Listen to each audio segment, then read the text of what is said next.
Alors, le groupe François Ier, en fait, est un architecte qui va mettre en relation les villes ou les propriétaires qui ont à vendre un bâtiment classé monument historique ou dans un secteur sauvegardé en Malraux.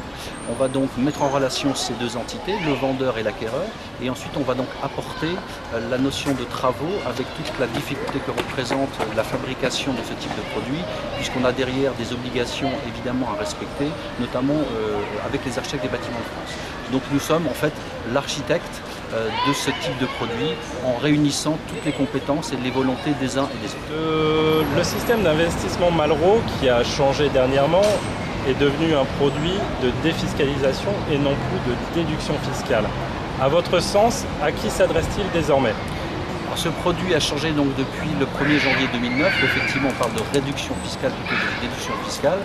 Il s'adresse à des profils de clients qui ont environ 100 000 euros de revenus, entre 15 et 30 000 euros d'impôts. Et on rentre dans ce cas-là vraiment exactement dans ce qu'il faut pour ce type de dispositif. Okay. Très rarement, ces appartements sont revendus par leurs propriétaires à la fin de la période fiscale.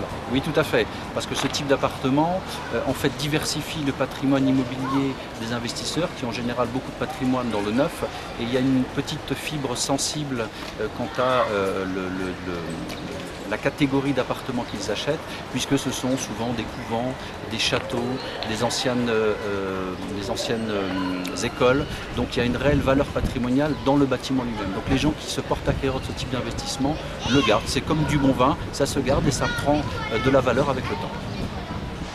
Alors dites-moi, pourquoi est-ce que vous avez choisi avec le groupe François Ier de travailler aux côtés de l'INUMI dans la commercialisation des supports d'investissement que vous proposez?